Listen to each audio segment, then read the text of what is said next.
पूजा पाठ करते केकरो कोई केकरो नहीं पड़ गुड मॉर्निंग, राधे राधे, सुप्रभात दोस्तों। आप सभी कैसे? उम्मीद करती हैं आप सभी अच्छे होंगे, खुश होंगे, मजे में होंगे। तो आज है सोमवार और अमावस्या है। तो भादो महीने की सोमवती अमावस्या है जो काफ़ी अच्छा शुभ माना जाता है। और ये सुहाग के लिए किया जाता है पीपर के वृक्ष में। आप इसे तुलसी के भी वृक्ष में घर में पूजा कर सकती हैं, जिसमें सुहाग लिया जाता है और उनका आशीर्वाद लिया जाता है। तो मैं भी करूँगी और मैंने पीला साड़ी ही पहन ली है, क्योंकि पूजा पाठ में पीला और लाल अच्छा रहता है। तो मैंने पीला ही पहन लिया। जल्दबाजी में हूँ, बच्चों लोग को मैंने स्कूल भेज दिया है।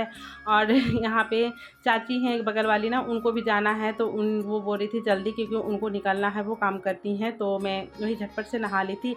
और तो सबसे पहले मैंने सोचा कुछ करूँ या ना करूँ, महावर पहन लेती हूँ, शुभ होता है ना।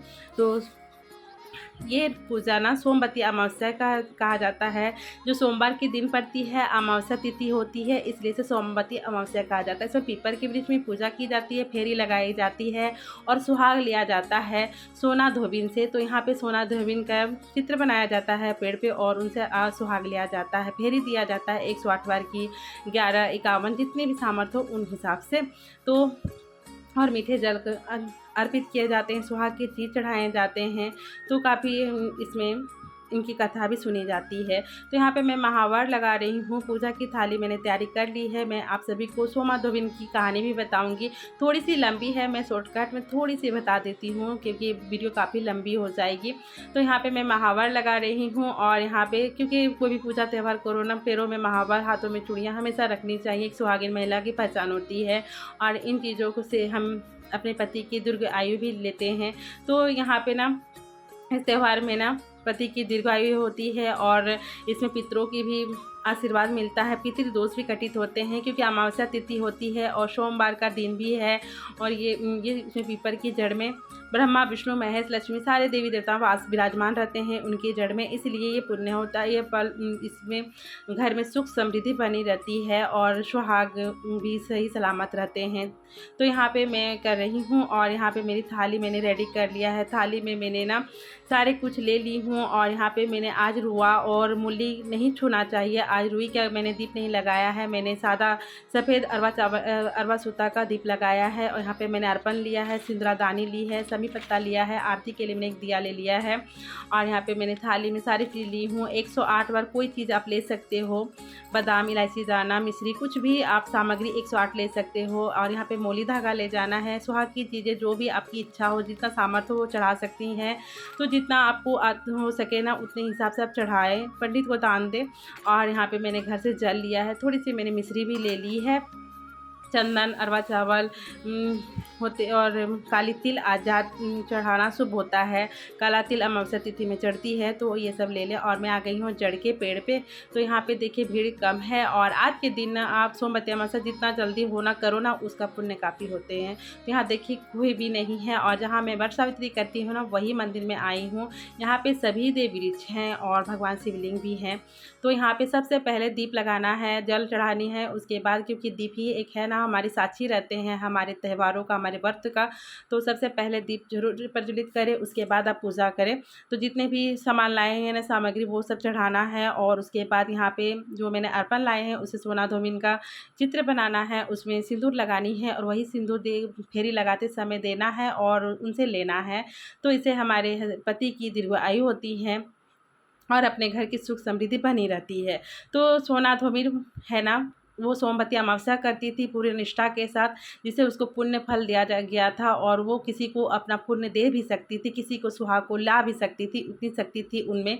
तो एक साहूकार की बेटी थी, उनके 7 बेटे थे। तो एक पंडित आते थे उनके घर प्रायः, तो उन्हें उनसे कहते थे ना कि उनकी बहुएँ और साहूकारनी जब उनको प्रणाम करते थे ना, तो उन्हें सदा सुहागन या पति के कंधे में राज करोगी, वो कहते थे। और जब बेटी करती थी ना, तो उन्हें कहते थे कि भाई और भौजाई के कंधे में राज करोगी। तो एक दिन साहूकरनी की बेटी ने अपनी माँ से कहा, तो माँ ने पंडित से पूछा, तो पंडित बोला कि आपकी बेटी क्या सुहाग नहीं है, रहे उनकी भाग्य में लिखा हुआ है। तो उसकी साहूकारनी ने काफ़ी चिंतित हुई, उन्हें पंडित से कोई उपाय पूछा। तो उन्होंने कहा कि 7 समुंदर पास सोना धोबिन का गांव है, सोना धोबिन है, वो सुहाग देगी तो आपकी बेटी क्या सुहाग सही सलामत रहेंगे।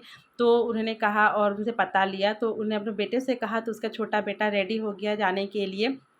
जब दोनों गए, जब साहूकार के घर वहाँ पे 7 समुंदर पार गए, तो सोना धोबिन को छुप छुप के साहूकारनी की बेटी ने देखा। उसके घर में भी बहू थी, उसकी बहू भी खटपट करती रहती थी। 3 बहुएँ थी जो काम करने में खटपट करती थी हमेशा। तो उनके घर तो वो सुन के थी, और जब वो रात होता था ना, तो वो सुबह होते ही रात में ही सारे काम उनके सोना धोबिन के घर के सारे कामों को कर देती थी, और सुबह होने से पहले ही वो चली जाती थी। तो एक दिन उन्होंने विचार किया कि सोना धोबिन ने कहा कि अब घर में सारा काम हो जाता है, खटपट भी नहीं होती है। तो एक दिन बहुओं से पूछा, तो बहू ने कहा कि आप तो सारे काम कर देते हो, तो क्या खटपट होगी सासू माँ? तो उन्होंने कहा कि मैं तो करती नहीं हूँ। उसने कहा, बड़ी वाली ने कहा मैं नहीं करती हूँ, मंझली ने कहा मैं नहीं करती हूँ। तो एक दिन ने सोना धोबिन ने छुप छुप के देखा, तो उस लड़की को देखा और साहूकारनी की बेटी को, और उसके हाथ पकड़ के कहा कि तुम यहाँ पे किस लिए आती हो, तुम मेरा घर का सारा काम क्यों करती हो? तो उसने कहा कि मेरे ऐसे ऐसे बात हैं, तो इसलिए मैं आपके पास आई हूँ। आप यदि मुझे सुहाग देंगी तो मुझे सदा सुहागन रहने का आशीर्वाद मिलेगा, आपके सोमवती अमावस्या का पुण्य मुझे मिलेगा। तो उन्होंने कहा कि ठीक है, जिस दिन तुम्हारा शादी होगा तो आप तुम उसका निमंत्रण मुझे देना, मैं ज़रूर तुम्हें आशीर्वाद दूंगी। तो उन्होंने गई, और साहूकार की बेटी जब घर गई तो उसकी शादी जब सेट हुई ना, तो उन्होंने निमंत्रण दिया सोना धोबिन को। और जब सोना धोबिन जब उनकी साहूकारनी की बेटी का शादी हो रहा था, तब उस समय ना सांप आके उनके पति को डस लिया था, तो वहीं मृत्यु हो गई थी। तभी सोना धोबिन वहाँ पहुँची थी, और उन्होंने अपने जो सोमवती अमावस्या का पुण्य था ना, उसने से आशीर्वाद दिया, तो उसका पति सही सलामत जीवित हो गया, और सदा सुहागन का आशीर्वाद दिया साहूकारनी की बेटी को। तो उस दिन से सोना धोबिन का नाम भी, सोमवती अमावस्या के दिन सोना धोबिन की चित्र बनाया जाता है पेड़ के बीच में, और उनकी पूजा की जाती है। और परिक्रमा फेरी लगाते समय उन्हें सिंदूर दिया जाता है, और वही सिंदूर अपने मांगों में लिया जाता है। तो हमारे उसी समय का इसीलिए कहा जाता है कि सोना धोबिन से हम अपने सुहाग लेते हैं। तो उस समय से ना उनकी जितनी साहूकार की जितनी बहुएँ हैं, बेटी हैं, सभी लोगों ने सोमवती अमावस्या करने का संकल्प लिया, इसलिए सोमवती अमावस्या किया जाता है। और इस दिन रुई और मूली छूना वर्जित माना जाता है। तो उस दिन रुई और मूली का कभी भी छूना नहीं चाहिए इस सोमवती अमावस्या में। और मैं घर आ गई थी, घर आते ही यहाँ पे देखिए मैंने पितरों के नाम का एक दीप लगाया है दक्षिण दिशा की ओर, क्योंकि इस अमावस्या के दिन अपने दहलीज में पितरों के नामों का दिया लगाना चाहिए। इसलिए तब से ना सोमवती अमावस्या के दिन पीपल के वृक्ष की फेरी लगाई जाती है, सुहाग लिया जाता है, और सोना धोबिन की पूजन की जाती है, और जड़ में मीठा जल अर्पित किया जाता है। इससे हमारे सुहाग की दीर्घ आयु, लंबी आयु का वर मांगा जाता है। तो यहाँ पे देख सकते हो काफ़ी भीड़ हो गई है ना। सभी एक दूसरे के 5 महिला 7 महिलाओं को आप सिंदूर दान कर सकते हो, सिंदूर ले सकते हो। तो यहाँ पे हम लोगों ने पूजा कर ली है, कथा भी सुन ली है, और शिवलिंग पे मैंने जल अर्पित कर दिया, क्योंकि आज के दिन सोमवार का दिन है, शिव जी की भी आशीर्वाद लेने चाहिए। तो यहाँ पे शिवालय भी है, पूजा हो गई है, और यहाँ पे देख सकते हो काफ़ी भीड़ हो गई है। तो मेरी कथा आप सभी को कैसी लगी वीडियो